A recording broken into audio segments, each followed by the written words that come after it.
Assalamualaikum warahmatullahi wabarakatuh. Saya Siti Aisyah, saya dari Fakultas Syariah Prodi Hukum Tata Negara kelas D semester 4. Di sini saya akan membuat video guna memenuhi tugas mata kuliah Filsafat Hukum Islam dengan dosen pengampu Bapak Herven Joki Pradikta MHI dengan materi yang berjudul Bangunan Hukum Islam di Indonesia.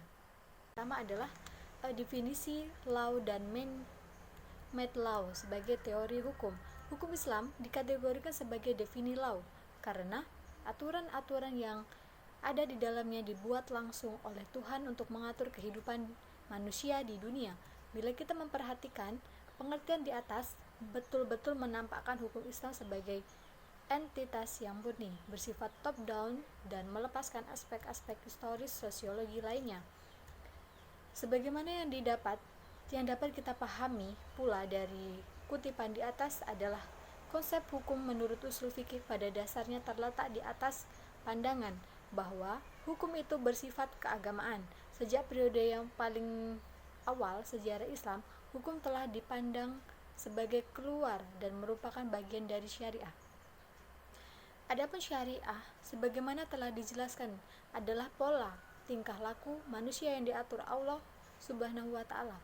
Seperti konsep hukum seperti itu sejalan dengan pandangan bahwa hukum itu harus bersumber langsung atau tidak langsung dari wahyu Tuhan, yaitu Al-Quran dan penjelasannya dari Nabi Muhammad SAW yang disebut sunnah.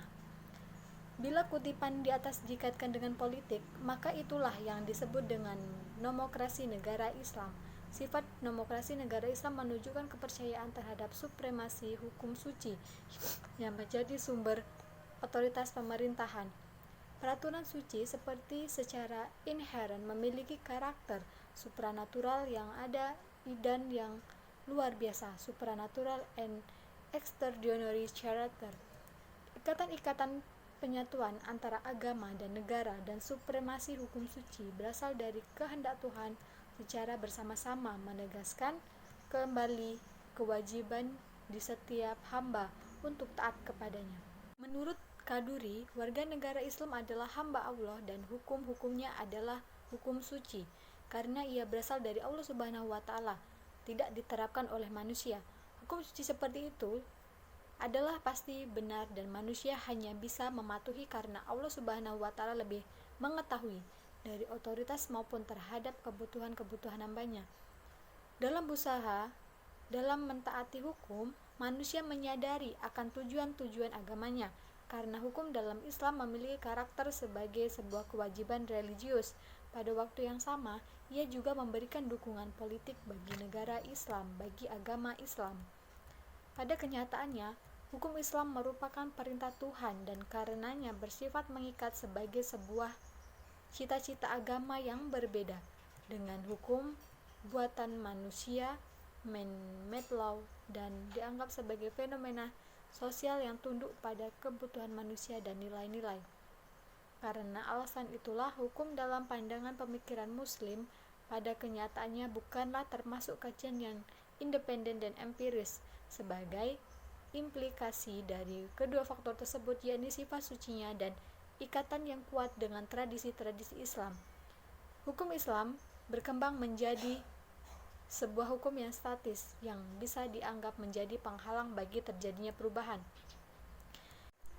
Yang selanjutnya adalah perkembangan hukum Islam di Indonesia.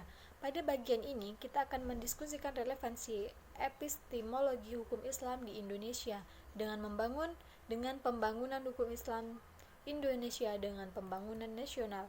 Namun, sebelum kita lebih jauh membahas persoalan tersebut, terlebih dahulu sebaiknya mengetahui apa yang dimaksud dengan hukum nasional. Mengapa kita membutuhkan hukum nasional dan bagaimana cara kita mewujudkan hukum nasional tersebut?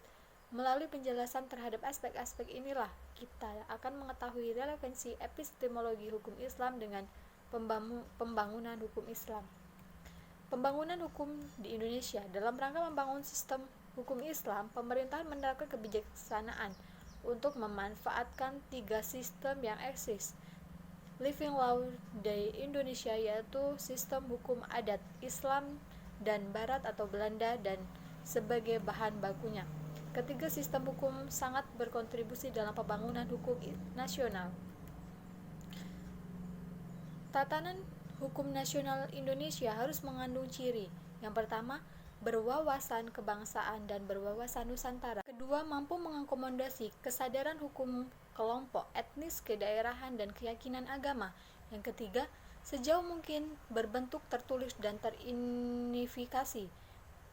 Yang keempat, bersifat rasional yang mencakup rasionalitas efisiensi, rasionalitas kewajaran, rasionalitas kaidah, dan nilai. Yang terakhir, responsif terhadap perkembangan aspirasi dan ekspektasi masyarakat. Yang selanjutnya adalah perkembangan hukum Islam di Indonesia, sarana dan prasarana. Berdasarkan penjelasan di atas, tampak sekali dalam hal penetapan kebijakan hukum di Indonesia, pemerintahan telah menjadikan hukum Islam sebagai bagian dari hukum nasional.